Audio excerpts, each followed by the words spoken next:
Come on through, Cookie. Come on up on my soapbox. That's basically it. Let's talk about drag and all its forms.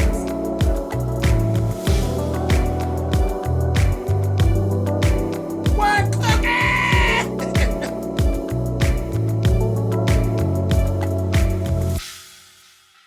Hey guys, thanks so much for clicking on the video. This is actually going to be my review for Love and Hip Hop Season 5, Episode 7. All right, now we started right off with Carly and Tommy actually sitting down together. That goddamn Carly Red is a hot ass goddamn mess. But she comes in there, she's actually talking to Tommy. Tommy's basically telling her, you are a problem. You start trouble. You do. You start trouble, you talk too much, and you are running around telling people things that you don't need to be telling them. And Carly basically explained to her, well, the kind of friend I am, bitch, if I know something that's going on, I am going to tell you. I'm not going to leave you in the dark and have people laughing at you and carrying on. I'm going to tell you what the fuck is going on. And Tommy told her, you know what? That don't work for me. That don't work for me. I don't want you telling me stuff. So that's that. So Carly told her, fine, bitch, it is what it is. Remember that you said that. Remember we had this conversation, and bitch, I will not tell you anything. And I said, this is not going to go well because Carly going to get into some shit. And baby, you didn't do too good before when old girl came after you. Tommy will whoop your ass, Carly. You better watch yourself. But anyway, she goes on about her business. Next, we got Jocelyn and Dawn. Dawn's sitting there talking. Then we found out basically that KK and Dawn know each other because the two whores were in jail together. She had the nerve to call KK, Grandma KK. I about fell out. But so that's that whole thing. Stevie J is just not with the Dawn shit. He's not on the fence with it, or he's not with Dawn being around, period. He doesn't like it. He has no use for it at all whatsoever. And he called her a rat. I just started laughing. I was like, now we on Mob Wives show. He said, it's that rat Dawn. I said, Lord, I started laughing at him. But he went through that whole thing. Called her a wannabe hustler.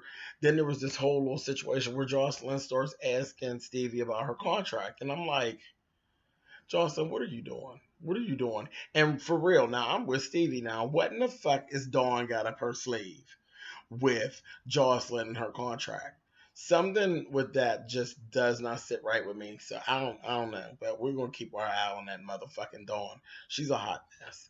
But so that's that whole thing going on. So and Jocelyn was really like kind of blowing Stevie off. But the whole thing is, Stevie, you got shady shit with you too, because the whole thing of she doesn't have a copy of her contract and all that, that's all a mess.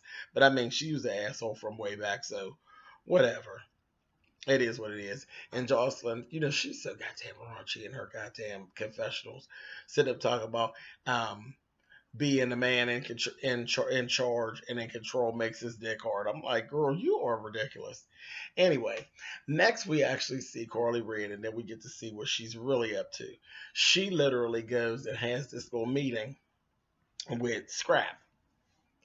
And told she want to do some business with him, and it's supposedly this music company that she has, and she wants to do some stuff with Sap and him, and all of this kind of carrying on. Long story short, he ends up yanking her up, baby, going all up in her mouth and lifting her all up on the counter and all of this kind of carrying on. I said, and she's talking about she ain't talked to Life Jennings, she ain't seen Life Jennings, he ain't answered her phone calls and this kind of thing. I'm like, Carly, you up to some bullshit. He's saying he ain't in a committed relationship. Basically, they want to fuck each other, and that's it, and they just made excuses to do such. I said, okay, no problem. But we know what Tommy's track record is. So, Carly, you go right ahead on doing what it is you're doing. And I promise you, Tommy is going to fuck you up. And I'm going to be here for it.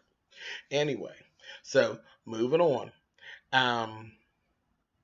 Next was Jocelyn and K. Michelle. So we get to see K. Michelle's house that she just got in Atlanta. It's a big old house that she don't need all that house. But, girl, you can afford it. Buy what you want. And they were playing this little cat mouse game. Her running off all through the house, and they sit there and they talk. And when she finally did find K Michelle, she's in there being ridiculous. Kay is bouncing on a fucking trampoline with a goddamn fur coat on. I said, girl, now you just doing the most. Doing the absolute most. Who does that?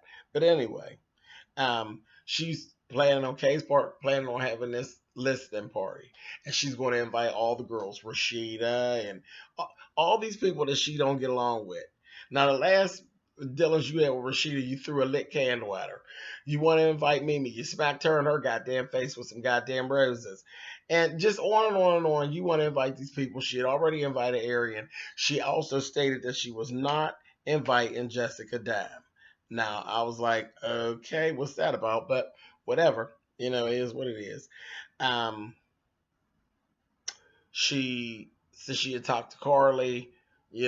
Carly, she said, she felt like there's something going on, and it's the whole thing of, her blackmailing her and all that. And Kay basically was saying, I'm not getting in that shit.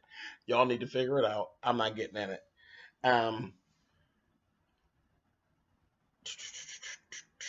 Oh, the one thing that struck me, I said, child, y'all really gets into the lesbonics, honey.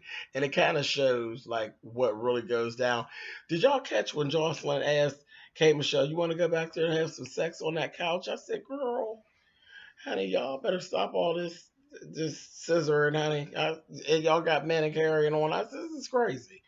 Anyway, moving on. So then we got Stevie and Mimi. Child, Stevie and Mimi. Stevie then took his old ass over to Mimi's house, telling Mimi how he's having such a problem with Jocelyn and what's going on with her and how she's been acting and all this kind of carrying on. He ain't here for the way she's been acting. Then he fucking rolls out and asks Mimi, can he move in her house? And this dumb bitch is actually considering it. Talking about she gotta go talk to her girlfriend. And there was the whole situation where the girlfriend felt disrespected before by Stevie because he kept calling her pretty and different things like that. And she don't like all that. So after that, we ended up having Mimi. She did actually meet up with Chris, and she runs over with Chris, and Chris quit her by the fucking ass. Told her, I ain't even built like this. I ain't built for this. I ain't got it to do with your old man and his wife and you and his Dylans and all. I ain't got none of this shit to do, and I'm out. She fucking walked and left Mimi, and it was so funny. Mimi did this little crying and all this, and I was like, this is crazy. I said because the way that she just broke up with her like that says to me that was they really together for real, all like that. But whatever. Mimi's stupid just the same. And so you're sitting here, and Stevie just broke up your relationship as usual, per normal. Just ridiculous. Anyway, Tommy and Jocelyn get together and they have a little conversation. Now, Jocelyn going to drop words of wisdom on Tommy, and the things that she actually told her was right. Told her, you can't just keep going to parties and carrying on and tearing up the party and all that. Nobody's going to want you at stuff, which she was giving her some good advice. Tommy basically was saying, I drank too much, this, that, thing, and the other.